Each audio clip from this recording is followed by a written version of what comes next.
"I see you found yourself a secret passage," said Mr. Small. "I hadn't thought you'd find that button by the front door so soon." Mr. Small, with Billy and Buster, was seated at the kitchen table. They were finishing supper. Mr. Small smiled at Thomas while the twins stared at him with solemn eyes.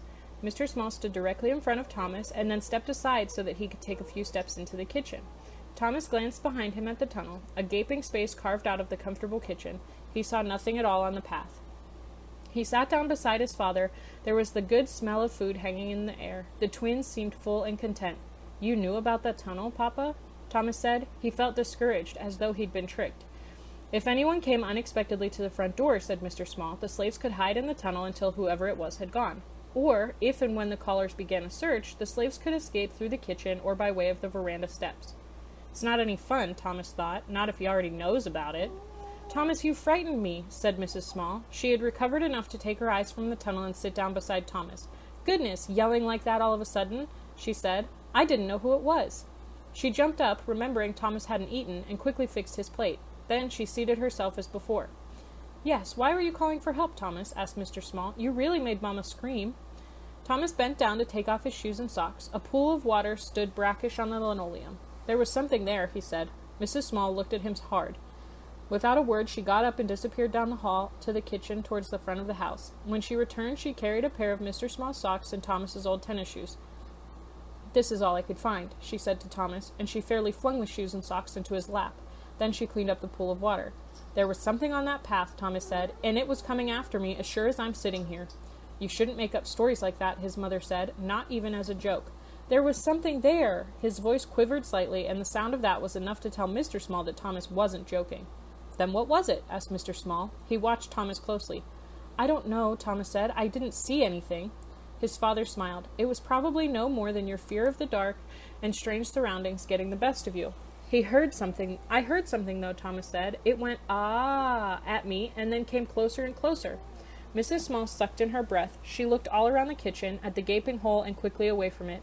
The kitchen was large, with a single lamp of varicolored glass hanging from the ceiling on a heavy chain. Her shadow, along with Thomas's, loomed long and thin on the far wall. "Thomas, don't make up things," his father said sternly. "I'm not, Papa." There was a lump in Thomas's throat. He gripped the table and swallowed a few times. He had to find just the right words if his father was ever to believe him. His hands rose in the air. They began to shape the air, to carve it, as though it were a pretty piece of pine. "It was like no other voice," he began. "It wasn't a high voice or a low voice or even a man's voice. It didn't have anything bad in it or anything. I was just in its way, that's all, and it had to get by me, and it would have done anything to get around me along that path." "I forbid you to go into that tunnel again," said Mrs. Small. She was afraid now, and even Mr. Small stared at Thomas. Mr. Small seemed to be thinking beyond what Thomas had told him. "You say you saw nothing?" he asked. "I thought I heard somebody moving around," Thomas said, "but that could have been you all in here. Or maybe it was the kids come back to scare me." "Kids?" said Mr. Small.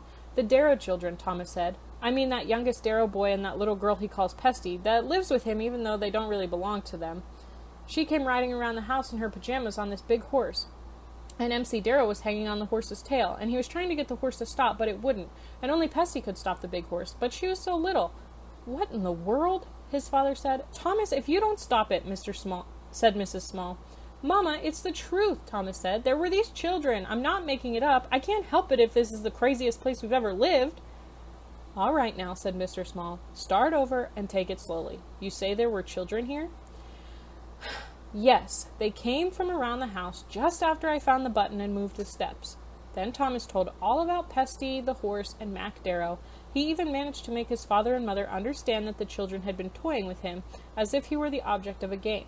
"They were not friends," Thomas said finally. "They let me fall under those steps."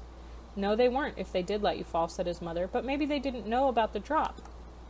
"No," said Mr. Small, "they probably knew, but I guess they had no real intention of causing Thomas harm. It was a joke on the new boy. It wasn't a very nice joke, and it was a joke that might have not worked at all. They were playing with you, Thomas, to find out what you knew. They must have thought you knew more than they did. After all, you came from far away to live in a house that no child in his right mind in these parts would ever enter. I would think that by now you're pretty famous all over town."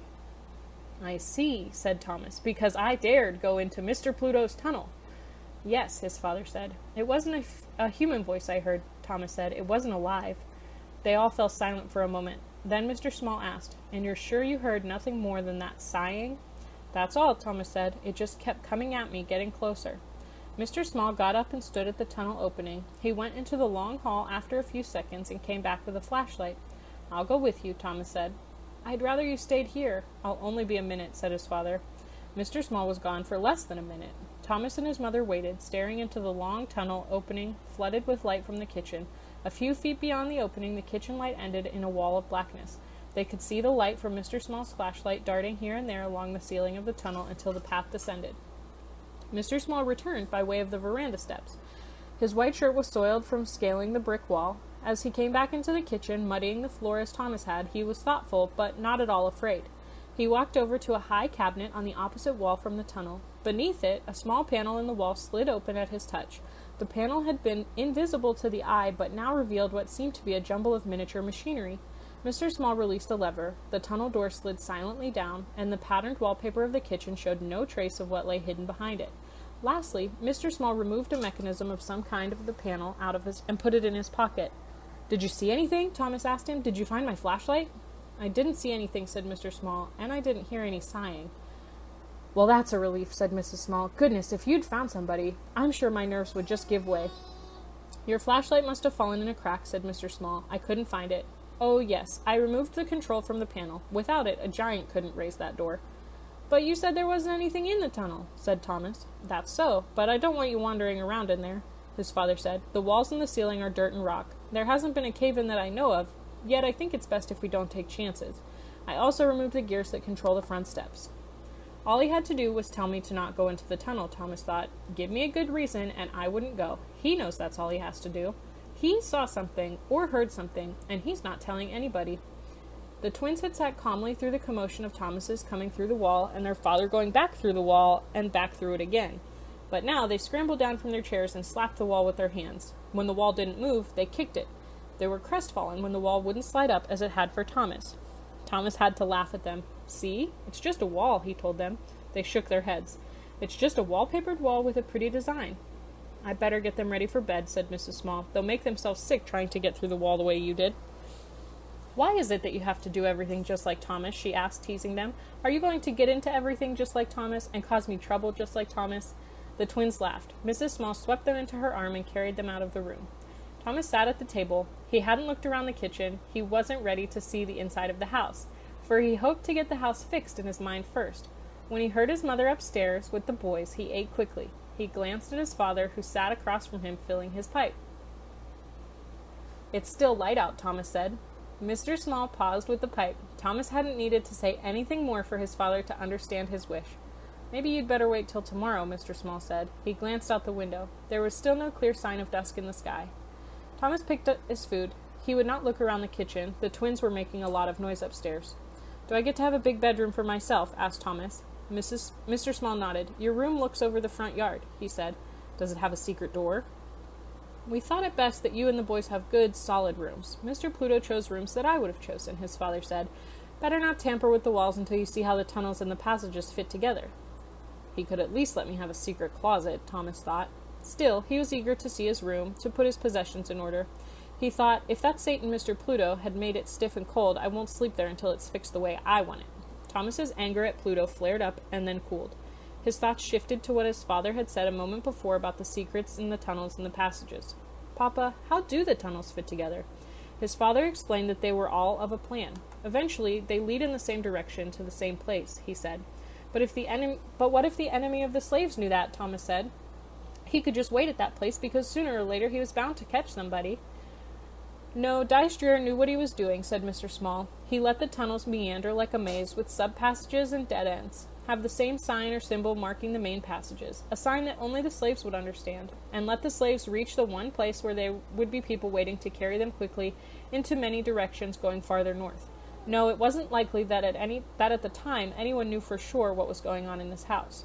"Papa," Thomas said. He gulped down his milk to show he had eaten. "It's still light out. I just want to see how the house looks all the way around. I won't go far."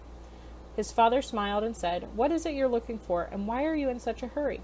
Thomas wanted to tell his father exactly how he felt, but how could he say it? He didn't want to pry. Papa, I feel like you're keeping something from me. Could he say that? Papa, I see on your face that you're worried. You didn't like it either that Mr. Pluto arranged the house.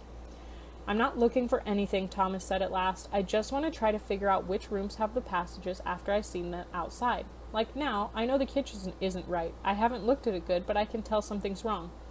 Please, Papa, he said. When it's dark, I'll come inside. Mr. Small took a deep breath. You have perhaps an hour, he said. Darkness has a way of falling down around here. It doesn't give you time to wander at home, as it will in the south.